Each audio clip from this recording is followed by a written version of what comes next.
Bonjour et bienvenue. Je m'appelle Sophie Lemaître et avec le podcast Sophie au pays des possibles, je vous emmène à la rencontre de femmes et d'hommes aux parcours et horizons différents. Leur point commun ? Combattre la corruption et l'évasion fiscale pour un monde meilleur, plus juste et plus éthique. Parce qu'il ne s'agit pas uniquement de rêver d'un autre monde et parce qu'il est possible de changer les choses, rejoignez-moi au pays des possibles. Pour ce nouvel épisode, j'avais envie de commencer à vous faire découvrir les coulisses de la justice et de vous emmener à la rencontre de celles et ceux qui mènent les enquêtes sur la corruption et l'évasion fiscale, qui montent les dossiers et qui les plaident devant le tribunal. J'ai donc eu l'honneur de recevoir Marianne Dupesland.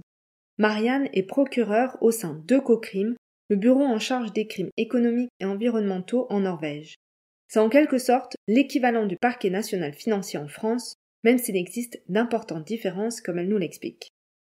Je suis ravie que Marianne ait accepté mon invitation et surtout qu'elle ait accepté de réaliser cet entretien en français.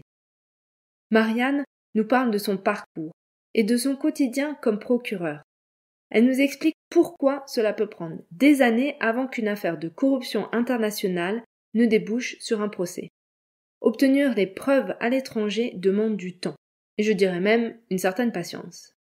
Elle nous raconte aussi les obstacles et les défis auxquels elle fait face. D'ailleurs, les procureurs en charge de ces énormes dossiers de corruption et d'évasion fiscale font l'objet d'intimidations, de menaces et d'attaques. Je peux par exemple citer le cas d'Ibrahim Magu, qui est le responsable de la commission pour les crimes économiques et financiers au Nigeria.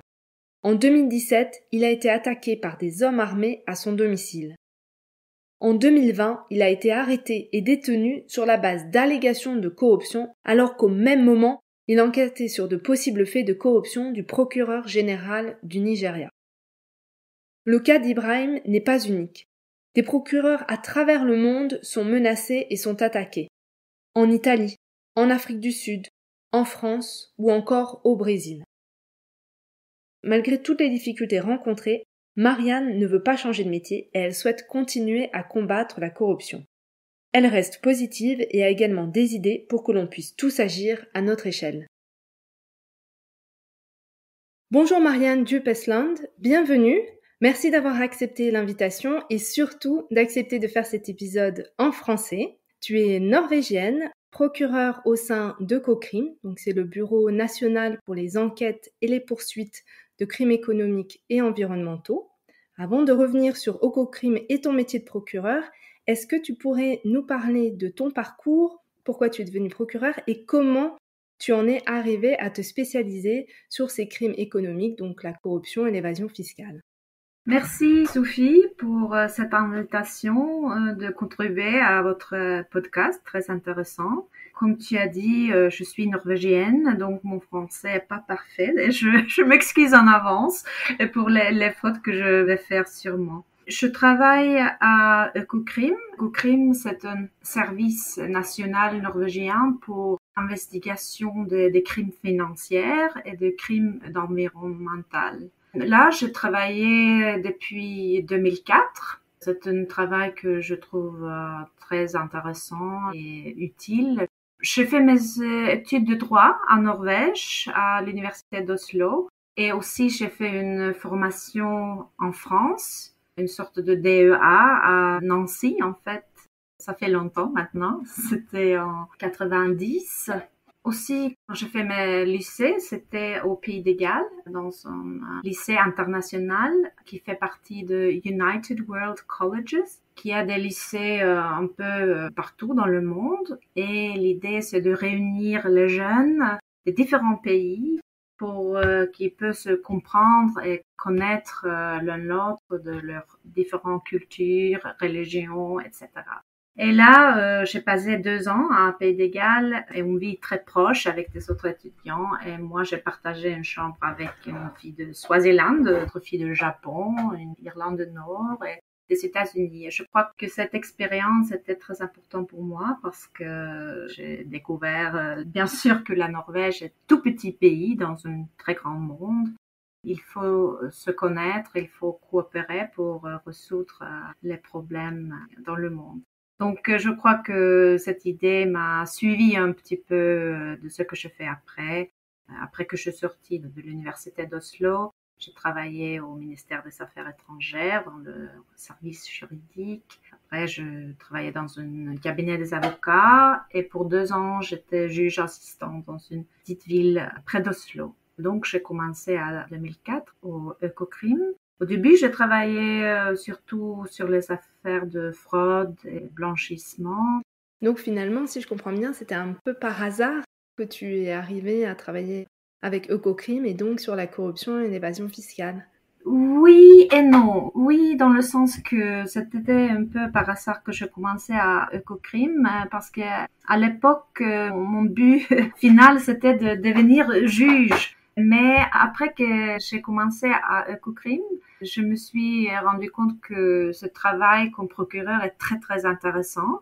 Et donc, j'ai resté maintenant beaucoup des années là et je crois que je reste comme procureur pour le reste de ma carrière. Mais la question de corruption, je trouve très intéressant et important de travailler là-dessus. Et en 2010, j'ai été l'un des procureurs qui a amené une affaire, c'est une affaire de corruption nationale où une personne a reçu beaucoup de pots de vin. Dans son poste, il avait un poste dans l'administration publique et il a versé l'argent à l'Afrique du Sud. Et là, il a eu plusieurs fermes. Donc, c'est une grande affaire en Norvège. Et à partir de cette affaire, j'ai appris beaucoup sur l'investigation, ce type d'affaires.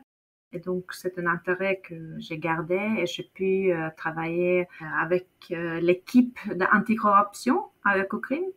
Mais justement, puisque on a parlé déjà plusieurs fois d'Økokrim, donc Økokrim a été créé en 1989, donc ça fait quand même déjà plusieurs années. Sa singularité, c'est pas seulement lié à sa date de création, mais au fait qu'il regroupe sur le même toit, si je puis dire, police et ministère public. Est-ce que tu pourrais nous en dire un peu plus sur le fonctionnement d'Økokrim? Oui, vous avez raison.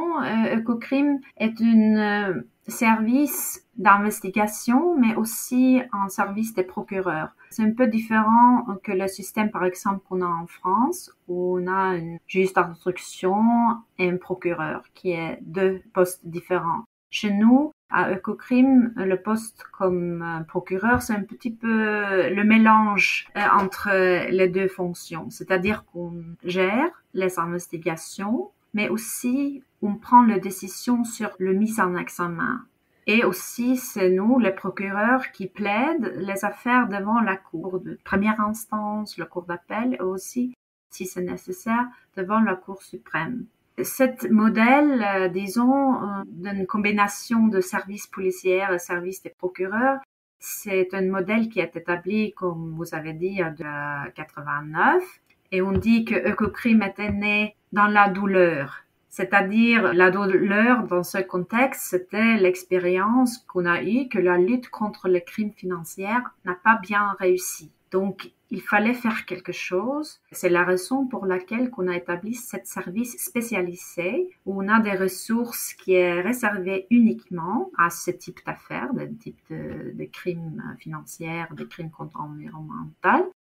L'idée, c'est que les enquêteurs et les juristes peuvent travailler ensemble dans une manière très proche dès le début d'affaires, c'est-à-dire de le commencement de l'enquête jusqu'au bout, jusqu'à la fin, par exemple, devant la Cour suprême. L'idée, c'est que nécessaire d'avoir des compétences spécialisées, des enquêteurs qui sont spécialisés au niveau, par exemple, on a des investigateurs qui ont une formation d'économie, qui a une expérience avant, quand il a travaillé dans des entreprises ou comme auditeur, etc. Et aussi, on avait besoin de juristes qui sont spécialisés dans ce type d'investigation. Donc, c'est l'idée devant Økokrim. Aussi, tenant compte que ce type d'affaires, ça prend du temps et il faut une équipe qui peut suivre une affaire pendant plusieurs années. Merci, et je pense que de nombreuses personnes doivent se demander à quoi ressemble le travail d'un procureur au quotidien. Donc si je te dis 24 heures dans la vie de Marianne, procureure à Ökokrim, à quoi ça ressemble? Je veux dire que c'est un travail très intéressant et très varié aussi. C'est rare qu'une semaine ressemble à une autre. Et comme procureur, comme je suis les enquêtes des débuts, je suis aussi assez impliquée dans les enquêtes. C'est-à-dire que je discute au niveau quotidien avec les enquêteurs. Nous sommes dans le même bâtiment, dans le même couloir, donc on discute qu'est-ce que vous avez trouvé comme preuve, qu'est-ce qu'il faut faire, est-ce que c'est nécessaire de faire des perquisitions, qui sont les personnes qui peuvent être témoins, comment il faut continuer l'enquête, quelles sont les questions qu'il faut demander aux témoins, etc. Donc, bien sûr, c'est les enquêteurs qui sont très, très proches dans ce type de questions, mais moi aussi. Comme procureur, je suis les discussions, on a des meetings chaque semaine pour discuter comment ça déroule l'enquête. Donc, la vie quotidienne est assez variée. Et par exemple, souvent, c'est nécessaire de chercher l'information qui ne sont pas en Norvège. C'est-à-dire, il faut prendre contact avec des collègues en étranger. Par exemple, j'écris des lettres rogatoires aux autres collègues. Par exemple, si c'est en Europe, je prends contact avec Eurojust, qui est à Den Haag, aux Pays-Bas. Et il peut m'aider de trouver des bons contacts dans les autres pays européens. Ou si j'ai besoin d'un contact dans notre pays autour de l'Europe, j'essaie par exemple à travers l'OCDE de trouver quel service dans ce pays où je peux adresser la lettre rogatoire. Donc, ce que j'ai dit maintenant, ça explique assez bien la vie quotidienne si on est dans une phase d'investigation. Quand on est plus tard dans l'enquête, il faut bien faire un résumé de toute l'information qu'on a obtenue. Les investigateurs m'expliquent très bien les faits. S'il y a suffisamment de preuves, de charges contre une personne, il faut une mise en examen. Et aussi, je discute avec mes collègues procureurs avant de décider sur la question de mise en examen. Après, évidemment, il faut plaider avant le cours. Dans cette période-là, il y a normalement beaucoup de préparation avant que l'affaire commence devant la cour. Normalement, il y a des questions de procédure, par exemple, il y a la communication avec les avocats des personnes qu'on a mises en charge. C'est une phase normalement assez hectique, je veux dire, il y a beaucoup de choses à faire. Il faut préparer les arguments au niveau factuel, mais aussi bien sûr au niveau juridique. Normalement, c'est nécessaire aussi de plaider l'affaire devant la cour d'appel. Donc, refaire tout. Il faut écouter tous les témoins au nouveau. Il faut présenter tous les documents au nouveau, etc. Donc, c'est une répétition plus ou moins de ce que se passait aux premières instances. Mais normalement, on a plusieurs enquêtes, plusieurs affaires au même temps, évidemment. Donc, au même temps qu'on essaie de se préparer pour plaider devant la cour, il faut aussi assurer que l'enquête dans des autres affaires a une progression. Donc, des fois, c'est beaucoup de choses à faire, mais c'est aussi, de mon avis, qui fait ce travail intéressant. C'est que c'est très varié. Les collègues et moi, Ökokrim, trouvent que la tâche de Ökokrim est importante. On essaye de faire quelque chose d'utile. Et alors, en moyenne, combien de dossiers tu traites en même temps? Combien d'enquêtes tu as en même temps?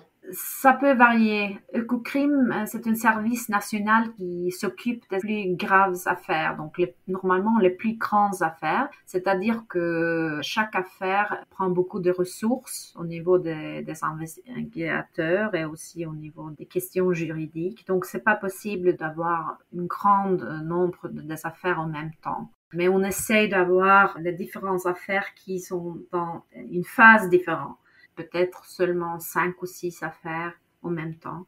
Moi, si on compare avec la France, par exemple, c'est assez incroyable parce que le parquet national financier, donc on pourrait dire à peu près l'équivalent de Ökokrim, quand on voit le nombre de dossiers par procureur au sein du parquet national financier, c'est 3 à 4 fois. C'est assez hallucinant la différence. J'ai l'impression du coup que Økokrim a les moyens, les ressources humaines pour pouvoir faire face à ces dossiers qui sont énormes et tentaculaires. Et si on compare avec la France, la différence est flagrante. Oui, je crois que vous avez raison dans le sens que Økokrim et la Norvège, nous sommes assez privilégiés si on compare avec des autres juridictions. Oui, bien sûr.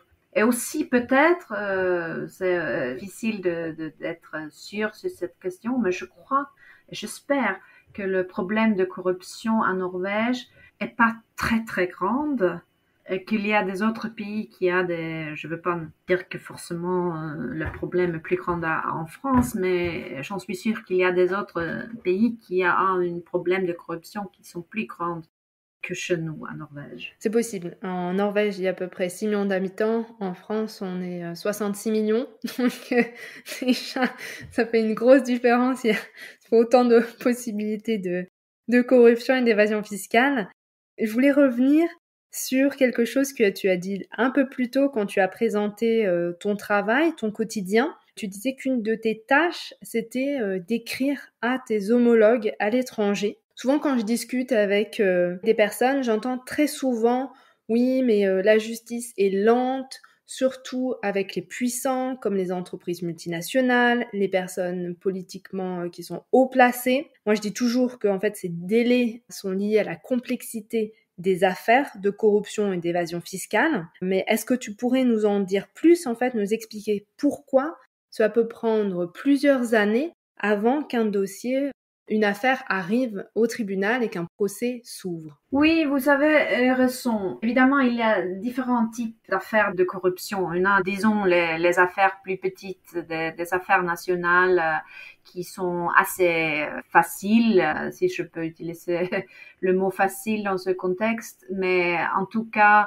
où l'information, on peut trouver en Norvège, en général. Donc là, c'est plus facile de faire une enquête assez rapide parce qu'on peut chercher toute l'information en Norvège. Le défi, c'est bien sûr quand il faut chercher l'information en étrangère, ce qui est souvent le cas, toujours le cas si on fait une investigation de la corruption internationale.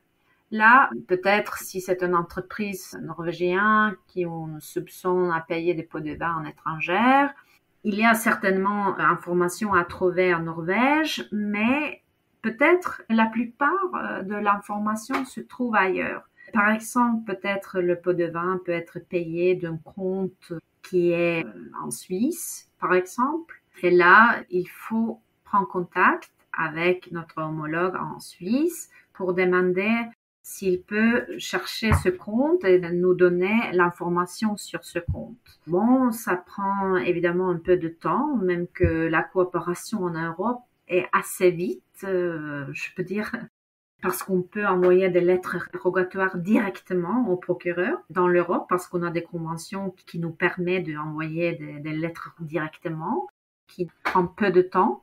Par exemple, on reçoit après, je sais pas, 2 ou 3 mois, informations intéressantes de la Suisse sur ce compte.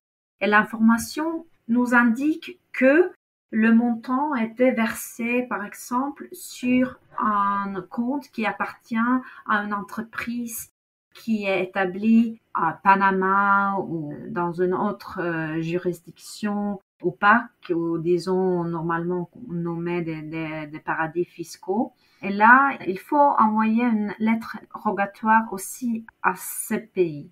Et là, ça prend aussi beaucoup de temps et il faut chercher l'information. Et en même temps, par exemple, on voit que c'est un témoin très important qui habite en Chypre ou en Espagne, je ne sais pas où. Et là, il faut demander de faire un interrogatoire de cette personne. Mais comme la police norvégienne n'a aucune autorité hors de la territoire norvégienne, il faut demander bien sûr les autorités de ce pays d'obtenir une interview avec ce témoin. Je dis tout ça pour expliquer comment et pourquoi ça prend du temps. Parce qu'il faut l'investigation d'une étape à une autre. Par exemple, dans une affaire qu'on a eue à Økokrim il y a quelques années, il fallait obtenir l'assistance de 14 différentes juridictions pour essayer d'établir ce qui était passé.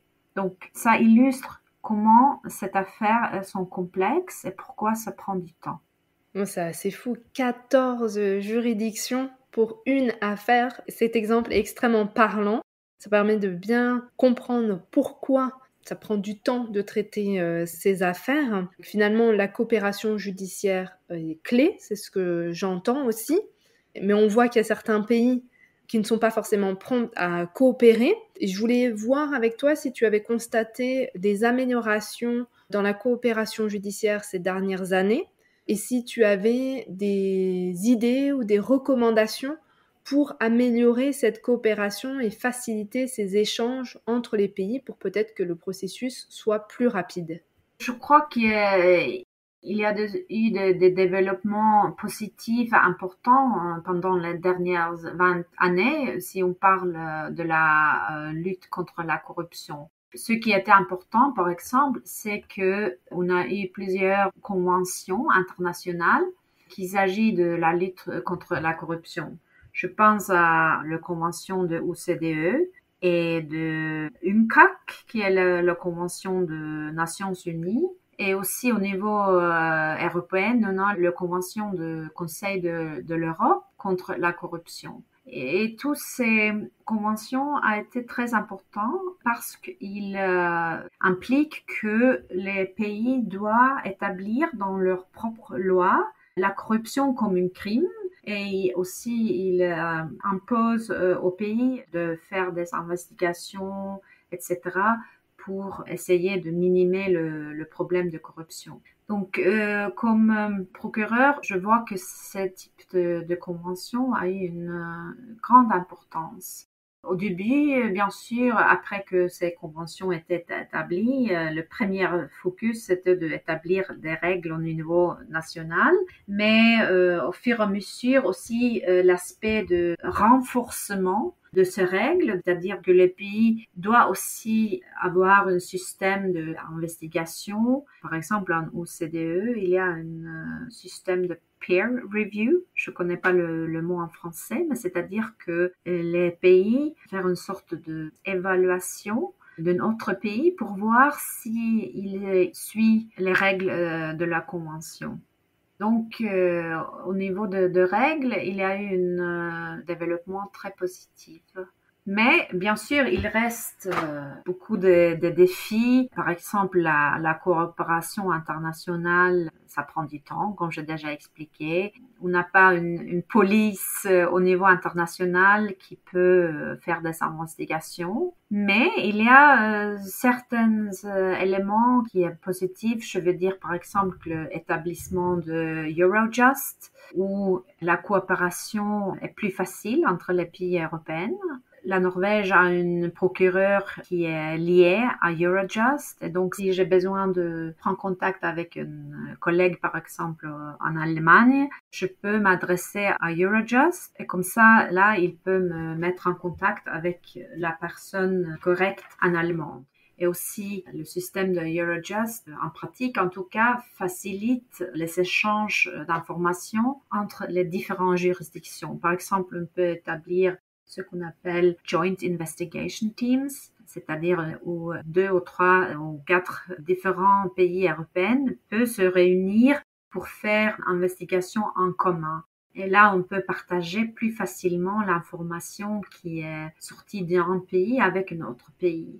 Donc, certainement, il y a un développement positif, mais il reste bien sûr des grands problèmes, par exemple liés aux juridictions plus opaque, où c'est très difficile, disons impossible de recevoir l'information. Merci beaucoup. Et justement, on voit avec le travail de journalistes, comme par exemple ICIJ, il y a eu des révélations qui ont été faites. Je pense par exemple aux Panama Papers, Paradise Papers et plus récemment les Pandora Papers. Dans quelle mesure, en fait, le travail des journalistes peut aider les procureurs, vous aider dans votre travail d'investigation?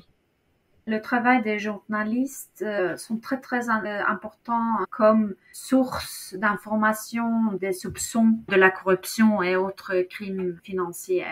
C'est aussi pour ça que la liberté de la presse et l'état de droit est très prochement lié avec la lutte contre la corruption. Concernant les révélations des journalistes, oui, c'est très important. Même on a vu ça en Norvège concernant les affaires de corruption nationale. Il y avait une sorte d'enquête faite par un journal il y a quelques années qui, en fait, a montré que la plupart des affaires de corruption étaient de l'origine d'un article de médias. C'est-à-dire en fait que c'était un journaliste qui a commencé de s'intéresser de cette affaire et que la police a commencé une investigation après ces révélations. Et c'est logique parce que la corruption, c'est une sorte de crime où il n'y a pas de victimes directes. Par exemple, dans une affaire de fraude, normalement, il y a une personne qui s'aperçoit qu'il y a un manquement de l'argent sur son compte. Il y a quelqu'un qui peut amener l'affaire devant la police. Mais les affaires de corruption, c'est normalement seulement 2 ou 3 personnes qui connaissent. La personne qui paye le pot de vin et la personne qui reçoit le pot de vin. Les deux ont le même intérêt de garder cette information très proche d'eux et ne pas informer ou impliquer beaucoup des autres personnes. Ça explique pourquoi il y a très peu des affaires de corruption qui sont portées directement devant la police. Et les gens qui découvrent la corruption, peut-être il a le peur de parler avec la police et qu'ils sont plus confortables de parler avec un journaliste qui peut garder leur anonymité. Donc ça explique pourquoi les journalistes jouent un rôle tellement important en ce qui concerne les révélations de la corruption. Et concernant ce que vous avez dit concernant Panama Papers, Pandora Papers, etc., oui, bien sûr, je crois que ce type d'articles sont très importants. Premièrement, parce qu'il illustre très bien comment il y a je peux dire, une économie cachée qui échappe le contrôle national parce que il y a beaucoup d'argent qui sont versés vers des comptes dans les juridictions opaques, des entreprises ou des comptes qui appartiennent à des entreprises qui sont dans ce type de juridiction. C'est important, mais pour les procureurs, c'est pas souvent utile directement. On peut pas utiliser cette information qui est sortie dans une telle manière dans une enquête. C'est parce que, bien sûr, on a des règles très strictes concernant où il provient l'information. Mais ça nous donne une information importante au niveau général. Je veux dire qu'on comprend mieux comment ce type de versement est fait. On ne peut pas utiliser cette information directement, mais on peut essayer de chercher cette information autrement. Une autre chose que je voulais voir avec toi, parce que tout à l'heure on parlait de la coopération judiciaire qui est parfois difficile et ça prend énormément de temps. Je voulais voir aussi avec toi s'il y avait d'autres difficultés auxquelles tu faisais face pendant tes enquêtes. La nature de ces enquêtes, c'est qu'ils sont compliqués. Bien sûr, la complexité de cette affaire, ce type d'affaire, c'est un défi, mais c'est notre tâche d'essayer d'arriver au bout d'une investigation, d'essayer de rassembler suffisamment d'informations pour comprendre l'affaire. Bon, c'est toujours, même si on est privilégié peut-être à Cochrane par rapport à d'autres pays, c'est toujours une question de ressources. On est quand même un nombre limité des enquêteurs et des juristes. Et il faut bien faire la priorité entre différentes tâches, différentes affaires. Les gens qui font objet de notre enquête, ils sont souvent des gens avec beaucoup de ressources eux-mêmes, je veux dire des ressources économiques, mais ce sont des gens bien éduqués, qui a beaucoup d'avocats normalement. Donc, ça implique que normalement, il y a beaucoup de travail pendant l'investigation. Les avocats sont très actifs pendant l'investigation. Je crois peut-être, c'est pas comme ça toujours dans des autres types d'affaires. Je veux dire, des types de crimes qui sortent d'abus de drogue ou autre type d'affaires, parce que les clients chez nous, c'est des gens qui, bien sûr, a beaucoup de ressources. Donc, ça veut dire qu'à notre part, il faut travailler beaucoup sur les faits, aussi sur des questions juridiques qui se posent pendant l'investigation. Donc évidemment, je voudrais bien avoir le double nombre des enquêteurs chez Ecocrime pour avoir suffisamment de temps pour répondre à toutes les questions et toutes les tâches qu'il faut faire pendant une enquête. Je voulais aborder un autre point parce que j'ai remarqué depuis 3-4 ans une tendance qui m'inquiète. Ce sont les attaques qui deviennent de plus en plus fréquentes et qui sont menées à l'encontre des procureurs. Alors, si je donne l'exemple de la France, on l'a vu récemment avec les attaques que les procureurs au sein du parquet national financier ont subies. Il y a des pressions, il y a des menaces. Et je ne pense pas que ce soit quelque chose qui est encore connu du grand public et je trouve que c'est important d'en parler. Je voulais avoir ton regard sur ces menaces, savoir si toi aussi tu avais constaté cette tendance qu'on mette des bâtons dans les roues à ce qu'on attaque les procureurs et si tu avais peut-être des exemples pour nous montrer quelle forme ces menaces peuvent prendre. Vous avez raison, je crois qu'il y a, pas en Norvège, je crois, mais dans des autres pays, exemple que il y a des menaces contre les procureurs ou des situations très difficiles, c'est-à-dire que les procureurs sont, je vais dire, attaqués personnellement, pas physiquement forcément, mais au niveau juridique, par exemple, et vous avez mentionné la situation en France. Je sais qu'il y a des autres exemples dans des autres pays. Et c'est bien sûr inquiétant parce que c'est très important que les procureurs peuvent travailler. Bien sûr, les procureurs doivent aussi être sous contrôle, bien sûr, parce qu'on exerce le pouvoir et nous aussi doit être contrôlé, mais je crois que c'est un danger grand si les attaques contre les procureurs impliquent que les procureurs ne peuvent pas ou qui a peur de mener ce type d'affaires, s'il a peur d'être en charge d'une enquête contre par exemple, dans le champ de la grande corruption internationale. L'exemple de Eva Joly est bien connu quand elle était en charge de ces investigations en France. Elle a dû avoir des gardes de corps pendant plusieurs années, je crois. Et évidemment, ce type de menace est très dangereux parce que c'est une attaque ne seulement pas à le procureur ou le juge d'instruction en question, mais c'est une menace aussi contre l'état de droit. C'est un risque que ce type de fait n'est pas amené à la cour. C'est un danger que les procureurs ont peur de faire ce type d'enquête. J'espère que ce type de danger est adressé par les journalistes et c'est bien que vous posez cette question dans ce podcast. En Norvège, heureusement, moi, j'ai jamais eu de telle expérience. Mais bien sûr, comme procureur dans ce type d'affaires, on voit que les clients, disons, ont beaucoup de ressources. Par exemple, il peut mener une affaire civile contre l'État pour obtenir la compensation. Si, par exemple, une enquête était fermée, selon la loi norvégienne, on peut demander la compensation dans ce cas-là. Aussi, on a des exemples où les clients ont demandé la compensation pour ce qu'ils disent sont des actes culpeux à la part du procureur.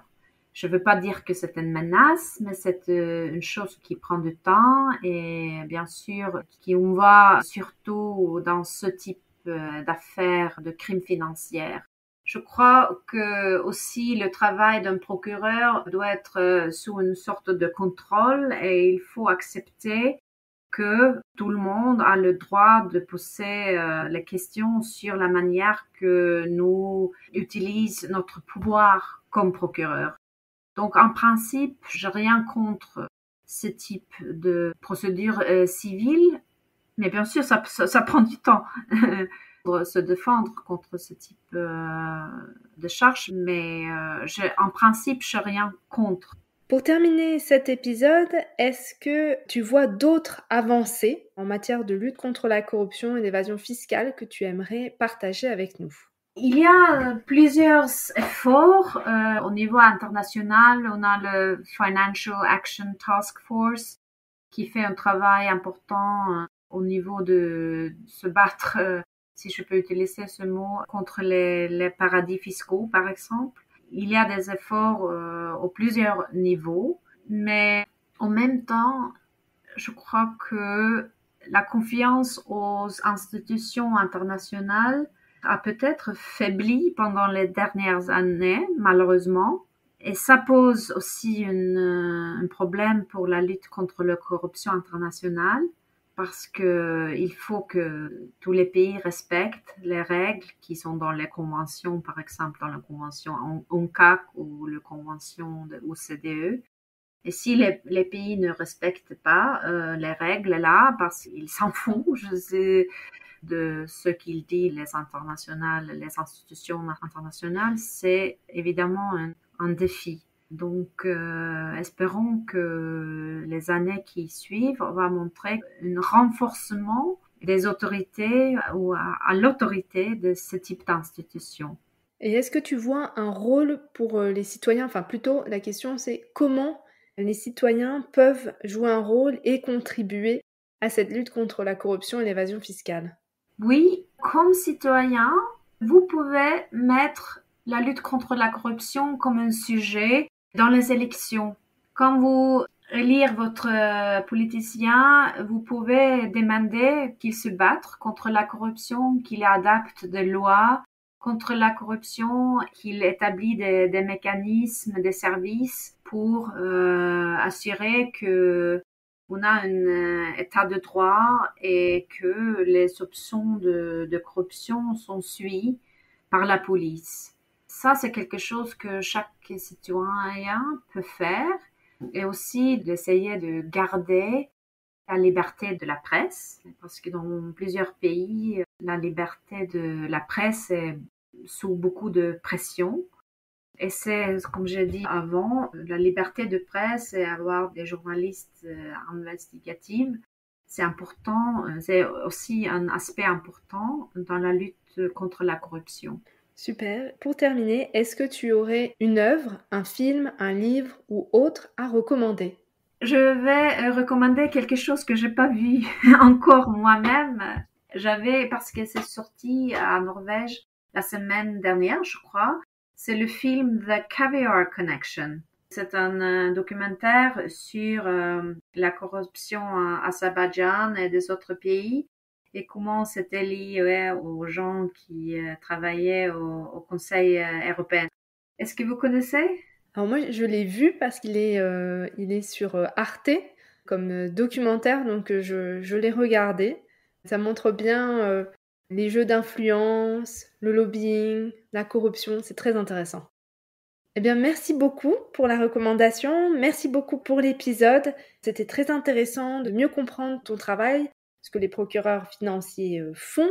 Et puis, je te souhaite une très bonne continuation pour la suite dans ton travail. Merci pour cette podcast. Et voilà, c'est le dernier épisode de l'année 2021. Le podcast prend des vacances. Déjà 6 mois et 6 épisodes du podcast. Le temps passe super vite. Rendez-vous en janvier pour un nouvel épisode. Et d'ici là, partagez le podcast avec votre entourage et sur vos réseaux sociaux. Laissez-moi aussi un avis 5 étoiles et un commentaire sur Apple Podcast. Cela permettra à d'autres personnes de découvrir le podcast. N'hésitez pas non plus à m'envoyer un message et à me proposer des invités pour l'année prochaine. L'adresse est dans la description de l'épisode. À bientôt!